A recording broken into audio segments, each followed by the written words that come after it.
You know that feeling when you plug a cable from a laptop into a screen, right? There's this expectation of magic. You connect it and boom, your presentation appears. It's expected to work.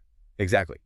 But the second you try to send that signal to two screens or route it across some massive auditorium, that magic trick gets complicated fast. Which is exactly why you asked us to do this deep dive today. We are looking at a spec page from HDTV Supply to figure out how this invisible hero, the Kramer VP-200AK distribution amplifier, actually pulls off the trick. Yeah, we're decoding the engineering behind Pro AV setups today. Because, in consumer setups, we just assume a signal flows flawlessly from point A to point B. Right. Like it's no big deal. But in reality, maintaining that signal integrity across complex routing, that is a serious mechanical challenge. Okay, let's unpack this.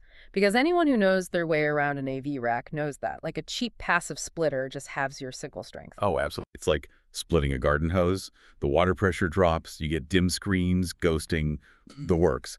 Does the same happen to an AV signal here? Well, no, because this Kramer box isn't doing that. It's a 1.2 active distribution amplifier.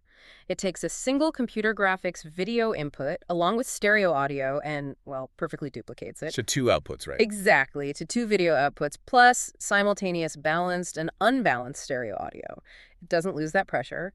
And looking at the specs, it handles resolutions up to UXGA. UXGA, what does that actually demand from the hardware? So UXGA means we're dealing with 1600 by 1200 pixels. Oh, wow. Okay. Yeah, pushing that density of data alongside all that audio to two outputs at once requires massive bandwidth.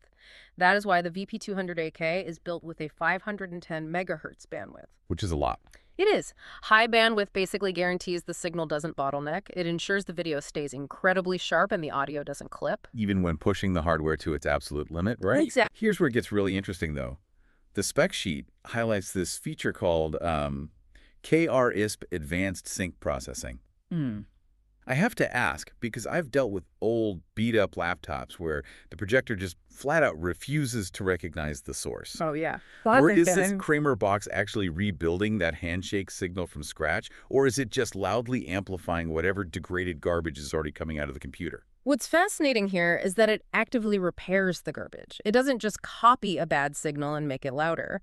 You see, when a video sync signal travels over a cheap cable or comes from an underpowered graphics card, the crisp square edges of its digital waveform start to round off. Okay. And that rounding is the exact mechanical failure that causes your displays to flicker or just drop the picture entirely. So the displays are essentially receiving a blurry circle when they really need to see a sharp square. That is the perfect way to visualize it.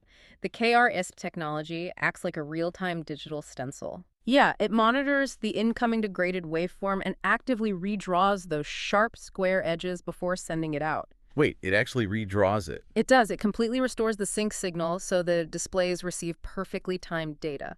It basically bypasses the limitations of the source device entirely. Fixing the signal at the source is huge, but maintaining that purity over long cable runs is, the other half of the battle.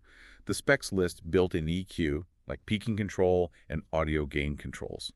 Then they throw in some heavy math. Yeah, the differential phase and K-factor. Right, a differential phase of 0.10 degrees and a K-factor of less than 0.05%. 0.1 degrees sounds like rocket science. It sounds intense, for sure, but it translates directly to picture purity. Differential phase refers to how much a color shifts when the brightness changes. Oh, okay. At a microscopic 0.10 degrees, it essentially means your colors won't bleed or shift, even if you are pushing this video across a sprawling conference center. Right. And that extremely low K-factor guarantees you won't see any smearing on the edges of text or, fine graphics. So what does this all mean for the person actually wiring the room? If we connect this to the bigger picture, it means unshakable reliability. In a professional environment, a flickering screen isn't just a technical glitch. It literally derails the entire event. Right. And at a price point of $360, which is down from its normal MSRP of $450, by the way, it's providing broadcast-level signal purity. But buying professional gear requires professional support, right? Absolutely. Which explains the reviews on the HDTV Supply page. Yeah, buyers are specifically shouting out customer service reps like Rachel and Mike by name. They're thanking them for helping navigate these exact kinds of routing puzzles. It really underscores that the hardware is only as good as the architecture of the system it lives in. We rely entirely on these boxes and the people who design them to filter out the chaos of mismatched hardware. That is the ultimate takeaway for you listening today. Even if you aren't personally building a giant video wall, this highlights the invisible, flawless technological heavy lifting required to make everyday presentations run smoothly. Definitely. It takes a lot of work behind the scenes. But it does leave me with a final thought to chew on. If our AV hardware is already this smart, actively restoring degraded signals on the fly, redrawing literal waveforms in real time, how long until smart hardware starts automatically correcting the actual content of our presentations before it even hits the screen? Wow, that's a wild thought. Right. Fixing our typos and flawed data just as flawlessly as it fixes our signal strength.